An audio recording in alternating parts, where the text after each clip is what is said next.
look at the tax world of the future, there are 3 T's which come to my mind. First, trust. Second, transparency. And the third one is technology.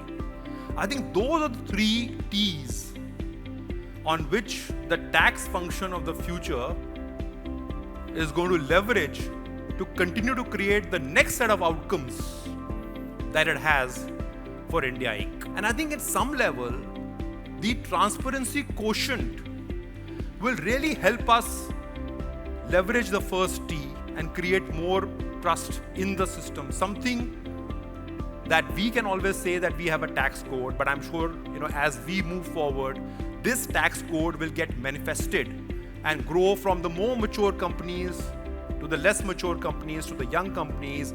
And as each one of us embraces it, I do hope that there will be lesser challenge and lesser litigation.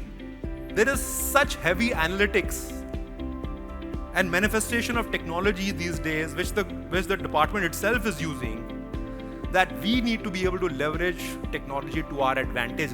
How a climate change or the climate impact is actually introducing taxes which one would have never thought of.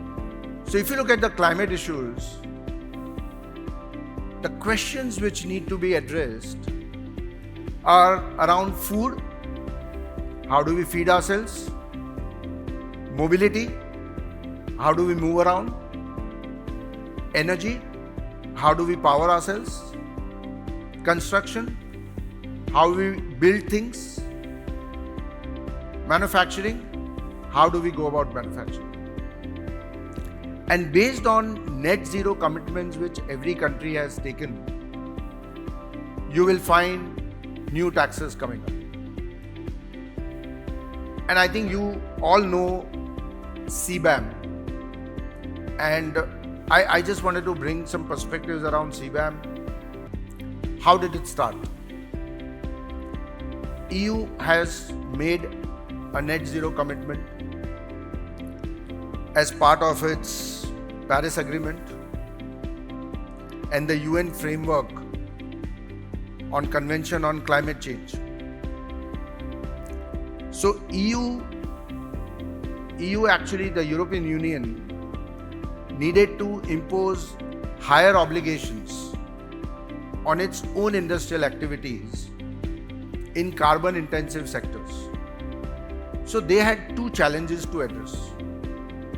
The first one was that because they had to take care of the commitments which they've made as part of the climate change agreements, they had to ensure that they safeguard the domestic manufacturing, and they cannot have cheaper imports coming in from countries which do not have regulations as strict as EU. And the second one was that they didn't want the companies operating in the EU to relocate themselves to less regulated countries. So CBAM was born. And the way CBAM was born, which is the Carbon Border Management Adjustment, it's applicable from 1st January 2026. All EU importers of iron and steel, aluminium, cement, fertilizers, electricity and hydrogen have to bear these taxes. So this tax is on the importer, but it will actually pass on to the exporter. How does it work? Take an example, and it works on carbon price.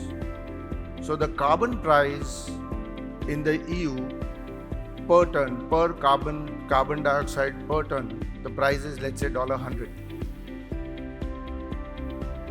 Australia is 34 and China is 7. So if any of these 5 goods come from Australia, the importer will have to pay $66 per ton as CBAM. And if it comes from China, the importer will have to pay $93, because the difference is 93, as a CBAM charge. So this is going to impact the landing cost. Just think about Indian exporters, fertilizers. We do a huge amount of exports to EU, whether it's iron and steel, aluminum, etc. And all of this is going to multiply because the International Monetary Fund has recommended a carbon price in 2030. The International Monetary Fund has said that advanced economies, the per metric ton carbon price will be $75. Rich emerging economies, will have it as 50. Low income emerging countries like India will be 25. So if this continues to be differentiated in this manner, CBAM will always continue to work. The T's are completely interlinked. The trust, transparency quotient driven by technology.